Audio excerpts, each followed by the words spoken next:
uma boa noite para você que nos acompanha pelo Sistema Canção Nova de Comunicação. Estamos no mês de maio, mês das noivas, mês das mães, um mês muito especial e é claro que o programa Em Pauta, sintonizado naquilo que é a reflexão do dia, da hora, do momento, quer trazer para você então uma importante reflexão, um importante debate nessa noite. Nós vamos conversar sobre maternidade e paternidade depois dos 50. Expressão de amor à vida ou vítimas de um modismo? É o que nós vamos debater nesta noite. Para isso, claro, você acompanha a nossa matéria inicial. A sociedade contemporânea confronta-se com um número crescente de mulheres que, de forma objetiva e decidida, querem engravidar em idades avançadas.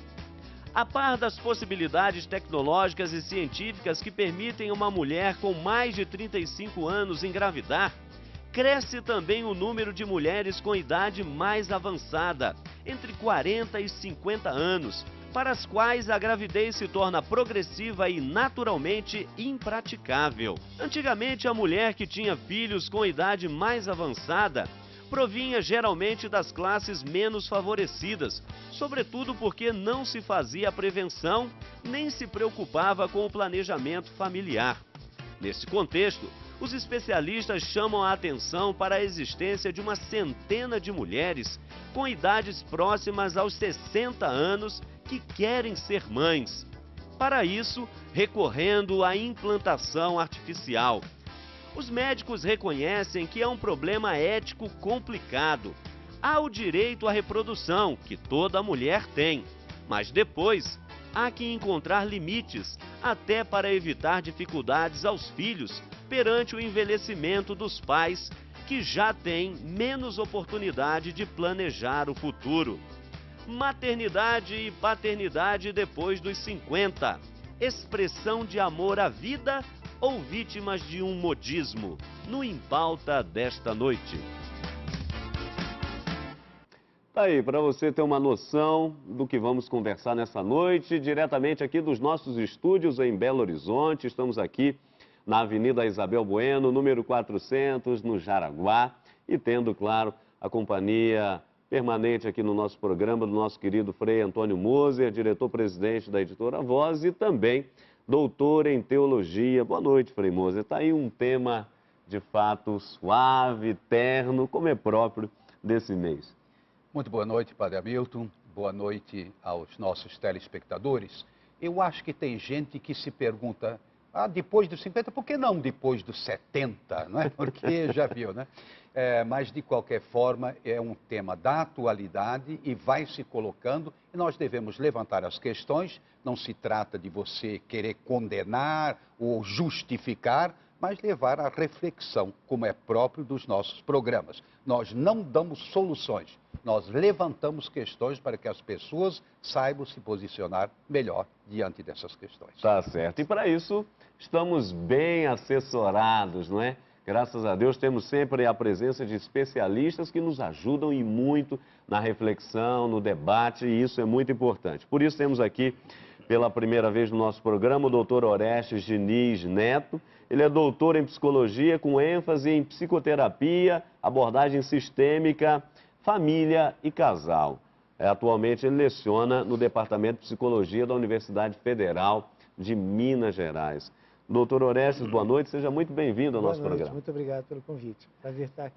Tá certo. Doutor Orestes, quero começar justamente com essa questão, que é o tema da nossa noite, não é? A maternidade, a paternidade depois dos 50. De fato, é uma expressão de amor ou estaríamos caindo realmente num certo modismo? Porque antes se dizia, não, a vida começa aos 40. Algumas hoje estão dizendo, não, é depois dos 40. Mas e aí, professor, por favor, para a gente abrir a conversa. Antes de abordar isso, eu gostaria de contextualizar a situação da família Sim. nesse século XXI. Né? Contextualizar historicamente. Nós vivemos um período de extremas e extensas transformações, como talvez nunca tenha havido na história da humanidade. As questões que são colocadas, elas são graves, são importantes, elas impactam a experiência, a subjetividade de todos nós, de todas as famílias. E elas vêm de diversos fóruns, de diversas agências, de diversas condições e situações. Uma das situações que impacta, que traz essa questão, é certamente aquilo que a gente poderia chamar da mudança do perfil da nossa população. Nós somos uma população que ultrapassa com frequência agora a expectativa de vida, que se até 1900 era de 30 anos, atualmente é mais de 75 anos. Exato. Consequentemente, essa extensão do tempo de vida nos leva a pensar novas formas de relação, novas formas de configurações familiares e novas práticas também. É um fato de que a extensão do tempo da vida humana não aumentou necessariamente o tempo de vida de casados. Nós observamos hoje um aumento muito dramático na quantidade de soluções de relações. No primeiro mundo, se estima que para cada 2 casamentos feitos, um terminará. E o Brasil tem sucessivamente caminhado também nesse perfil. Ora, nesse contexto é que a gente tem que pensar a situação de paternidade e maternidade tardia. A ciência tem aberto possibilidades da maternidade tardia, mas a paternidade tardia sempre houve. Né? Nós temos exemplos na história, nós temos exemplos, porque do ponto de vista biológico, o homem, enquanto for capaz de manter relações sexuais, ele é capaz de se reproduzir. Claro. E do ponto de vista de impacto para a criação dos filhos, isso mesmo há um século atrás, ou vários séculos atrás, isso tinha um certo impacto. Porque uma criança sem pai, certamente é uma criança que enfrentará muito mais dificuldades do que, certamente, uma família assistida por um pai e mãe. Então, é nesse contexto que eu acho que vale a pena a gente pensar. Né? É óbvio que nós vivemos um momento no qual muitas coisas são colocadas como produtos. E a própria maternidade e paternidade também é colocada como produto no mercado. Então estaríamos, de alguma forma, salvaguardando esses elementos que o senhor colocou e que são fundamentais para a gente contextualizar bem. Então estaríamos, de alguma forma, caindo também num certo modismo. Eu diria que existe uma multiplicidade de fenômenos. Existe desde aquele legítimo desejo amoroso de se ter um filho, até um certo comportamento, cada um vai ter que fazer um julgamento de consciência, que seria, assim, realmente um modismo ou satisfação de desejos inconscientes ou de necessidades emocionais que não seriam tão óbvias assim para o indivíduo. Enfim, é uma situação muito importante que tem que ser pensada. Mesmo nas famílias tradicionais, no século XVIII ou século XIX, era comum a gravidez tardia, tanto para homens quanto mulheres. Muitas vezes isso era visto como sendo até um projeto para aquele filho de auxiliar os pais no momento mais tardio da vida. Tá. Sim, tá ok. Frei Moses, você ia dizendo, perdão? Gostei muito dessa colocação. Nós temos sempre que ampliar, contextualizar uma certa pergunta, uma certa questão. E, de fato, mudança do perfil da população, mudança de compreensão do que significa a vida, o que significa a paternidade, maternidade. Muitas vezes a dissolução, vamos dizer assim,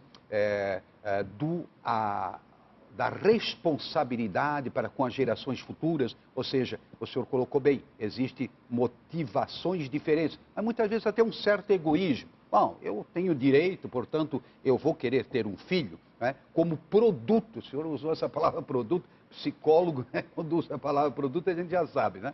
É muito bem colocado. Então, temos diversas situações, não podemos enquadrar todos os casais numa mesma situação, claro, ou todas as transmissões de vida numa mesma situação. Uma coisa é um casal comprometido um com o outro, outra coisa é uma aventura, digamos assim, um voluntarismo, a mãe solteira porque acha que não teve filho, mas então eu vou querer ter a todo custo. Então, muito bem colocado, é por aqui que nós vamos caminhar de fato, levantando os problemas éticos, psicológicos, sociais, enfim, uma série de problemas. E ao mesmo tempo buscando, não é, ajudar as pessoas a pensarem melhor antes de ter um filho. Aliás, ter um filho hoje ou uma filha, né? É uma responsabilidade que no passado não se colocava com tanta insistência. Você tinha 10, 12, não é? Por dúzia tudo era mais barato, portanto, mas hoje não. Hoje cada filho representa um desafio na vida das pessoas. Aliás, antes de entrar ainda na questão do fator numérico, professor, que já também é uma coisa interessante de se comentar, mas ainda na questão da vontade de se ter o filho após os 50. Hoje até dada a expectativa de vida que estamos aí na casa dos 70 e com probabilidade de melhorar, de aumentar, inclusive. Mas isso normalmente hoje, o que se verifica na prática, a partir do consultório ou com dados estatísticos, enfim, é mais comum entre mulheres ou os homens também começam a pensar dessa maneira? O senhor dava o exemplo anteriormente de que o homem, há tempos atrás, há décadas atrás, e se voltarmos um pouco mais, temos paternidades tardias. Isso não é tanto problema para o homem, a gente sabe disso. Mas hoje, há uma tendência mais feminina ou masculina nesse sentido? Bem, veja bem, a estatística do IBGE mostra para a gente uma mudança do perfil de formação da conjugalidade, consequentemente da família e do nascimento do primeiro filho. A cada década que passa, há um atraso. E isso acontece em todas as classes. Cada vez mais, as pessoas aguardam mais tempo para se casar. Embora haja na classe A, B e C, uma tendência de se casar um pouco mais tarde do que nas outras classes, nas classes D e E. Desse ponto de vista, nós podemos pensar o impacto do tempo de vida na expectativa de formação de família e de vínculo. Ora, se você considera que você tem uma expectativa de vida hoje de 70 anos, você considera que aproximadamente 80% dos divórcios acontecem antes dos 12 anos de casado, isso significa que a chance de você ter indivíduos que se recasarão será muito grande. Consequentemente, você terá uma formação sucessiva de famílias e cada formação de família implica no mito conjugal, o mito familiar, que necessariamente convida a prole, a maternidade, a paternidade. Exato.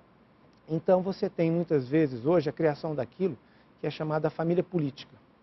A família política é a família que muitas vezes é formada por diferentes núcleos familiares nos quais os filhos, que não necessariamente são do mesmo pai e mãe, convivem circulando ao redor desses núcleos. Dito isso, vale a pena a gente pensar que muitas vezes casais vivem o desejo de ter novamente um filho como uma forma de fortalecimento, de afirmação do vínculo conjugal.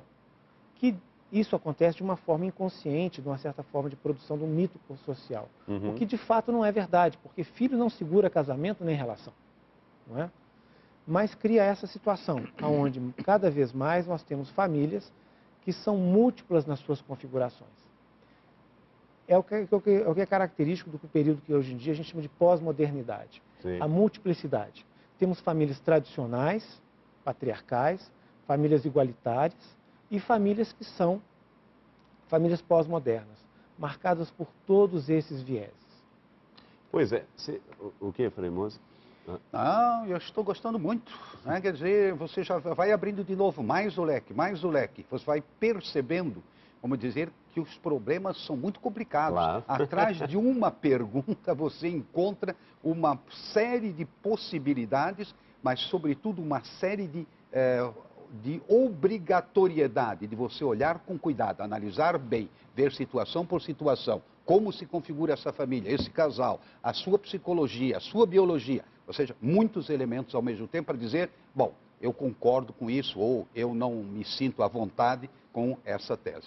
Agora, vem aqui a questão, Frei Antônio Moser, no tocante ao número de filhos, aí entrando na questão demográfica. Por que se antigamente, com condições de estrutura, condições econômicas, desenvolvimento inferiores às que temos hoje, as famílias tinham um maior número de filhos, e porque hoje, tendo condições de estrutura, econômica, desenvolvimento, etc., melhores, se tem um menor número? Salvaguardando isso que há pouco dizia o doutor. E aí? Pergunta muito difícil de ser respondida. Relativamente, a situação econômica era pior. Porque, na realidade, Por exemplo, eu venho do sul, de Santa Catarina, numa grande família, todo mundo sabe que eu sou 13º de uma família. Não, a gente não vivia na pobreza, era um outro estilo de vida. O necessário nunca faltou. Como se dizia, nunca faltou o sal, não é? O sal para você se alimentar de uma comida saborosa. Ou aipim, milho, esses produtos da terra, batata e assim por diante. Então, essas condições piores, eu diria, mais desafiantes, sim, mas ao mesmo tempo, família poderosa tinha que ser família numerosa. Ninguém batia em mim, porque eu era mais novo, tinha 12 para me defender, não é? Isso é uma vantagem muito grande. E depois, as casas, o que eram as casas? O campo aberto, você praticamente não tinha cidades muito grandes ou seriam cidades pequenas. Mas hoje, ao contrário, hoje você não tem nem como ter uma família numerosa do ponto de vista estritamente habitacional. Como é que você vai juntar aí 10 crianças? Não dá, não é? E a mesma coisa em termos também de alimentação. E não só, por exemplo, as minhas irmãs, evidentemente, mais velhas do que eu, claro, a maioria delas já falecida, elas não tinham por que se preocupar muito com o estudo. Estudaram aquele mínimo, não é? Mas hoje não. Hoje tem que fazer faculdade. E não só faculdade, tem que fazer uma pós-graduação. Não só pós-graduação, um doutorado. Não só doutorado, um pós-doutorado. Traduzindo, as exigências são muito maiores. Em termos de vestimenta, em termos de alimentação, em termos de aparência. Por exemplo, Deus me livre, ver uma irmã minha pintando unhas, naquela época, era inconcebível, não é? Ou a ir a cabeleireiro, coisa que valha, né? Mudou tanta coisa, né? Que o professor colocou muito bem. E dentro desse contexto, antes essa família numerosa era realmente quase uma necessidade para ser uma família poderosa, produzir, ir para frente. Enquanto que hoje é o contrário, uma família numerosa seria um peso. Não só numerosa, 10, 5, etc., 2, 3 filhos já começa a criar umas certas interrogações. Né? E então eu viria mais sobre esse aspecto. Agora, não concordaria que as condições econômicas eram diferentes, isso sim. Mas em termos de alimentação eu não vejo assim miséria. Né? Tá certo. Olha, nós vamos para o nosso primeiro intervalo, ainda nesse tocante aí dos filhos, já já. Nós vamos colocar uma questão aqui muito interessante para o professor, mas vamos para o nosso primeiro intervalo, é um minuto só, já já estaremos de volta.